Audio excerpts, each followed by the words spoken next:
Thank you very much for inviting me here, also for the launch of this report. I think when you look at this, it's very important for us to see how this, like, innovations and new technologies are playing out specifically in this field of desertification. And I believe that there's a lot of knowledge also in the room here. Just to give a really brief introduction on the UNCCD, the United Nations Convention to Combat Desertification.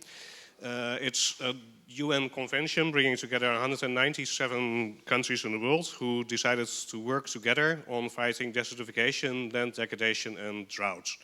So that's the goal that they wanted to achieve together.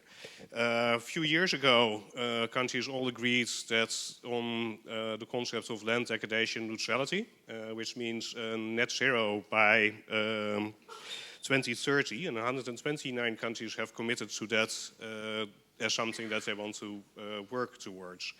What we see, of course, is that there's an increasing feel of urgency when it comes down to land degradation, but also when it comes down to droughts. We've been working with about 70 countries now to work on national drought plans, where mostly what we see is that droughts affect mostly the most vulnerable communities, also the most vulnerable countries. Drought response very often is very reactive. You know, a drought happens and then countries respond to it, people respond to it. Where we try to help countries also working on developing a national drought plan, which is more proactive. Also because, you know, we know that the next drought is coming.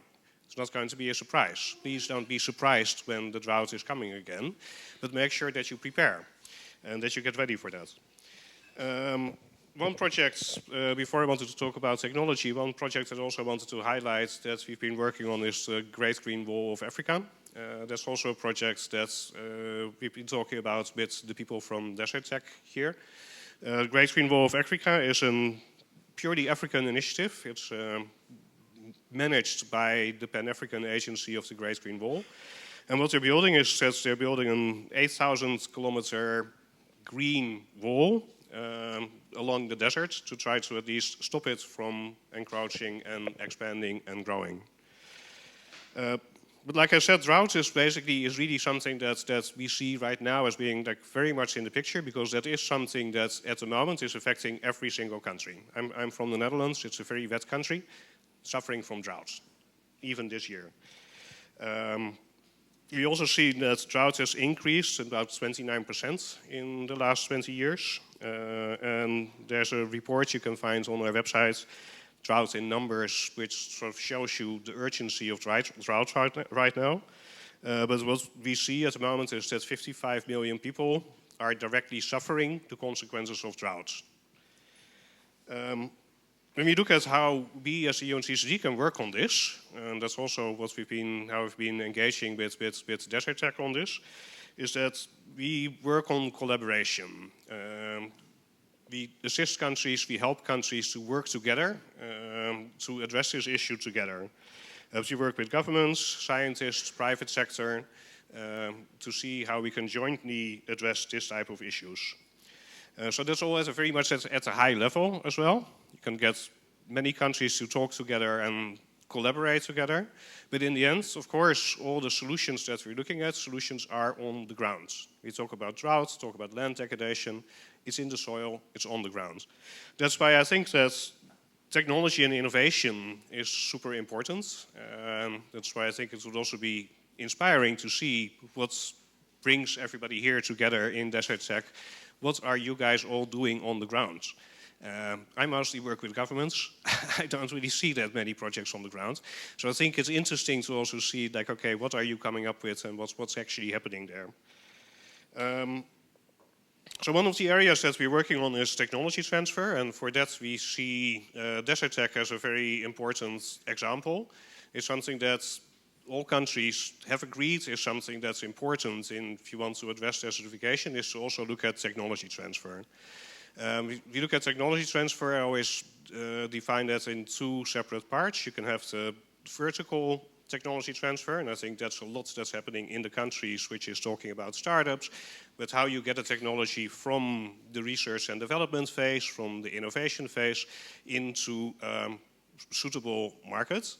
But there's also the horizontal technology transfer, which is how do you get technology from the places where it can be developed, which is mostly the wealthier developed countries that have the R&D, to the places where it's actually needed.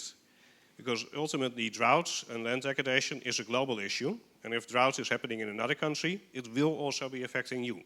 So in order to get this technology transfer into different countries, you basically work with the same mechanisms in the end.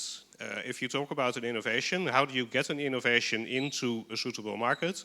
How do you get an innovation into a place where it can actually be adopted? How do you get the right technology in the right place? But also how do you make sure that the people who need that technology can actually afford it? So that's basically where we're looking at like types of innovation and types of collaboration that we would like to work on also and see how we can work with DeserTech on that. So when we talk about innovation, innovation is not just inventing a new drone. Innovation can also be developing a new business model. So when we talk about the Great Green Wall, which I mentioned earlier, there's a number of goals that they have. Important goal is related to climate change, which is carbon sequestration.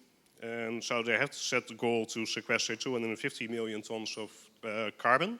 So that's basically by managing the soil and stopping the land degradation, you can also meet your targets under the Paris Convention by actually getting the carbon back into the soil. But another goal that they set in the Great Green Wall is to also create 10 million green jobs in the Sahel.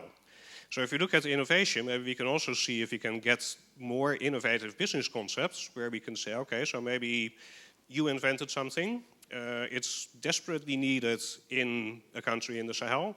Can we find a way in which you can actually get somebody there to produce it partly? And maybe there can be parts that are produced in Israel and parts that are produced there. But that's what we see as true collaboration. It's always a win-win.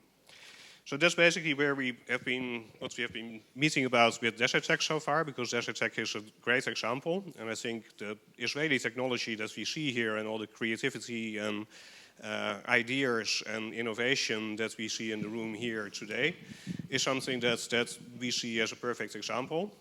And we'd like to see how we can also help DeserTech taking that a little bit further. So with that, I would like to close with an African proverb which my boss, our executive secretary, Mr. Ibrahim Tia, always says, and that's if you want to go fast, you go alone. If you want to go far, you go together. So I think that's what we try to achieve. And it's great that everybody here in Israel is doing great, but we also want to see how we can share that with the rest of the world so we can actually go further and not just address desertification here in Israel, but address it everywhere. Thank you.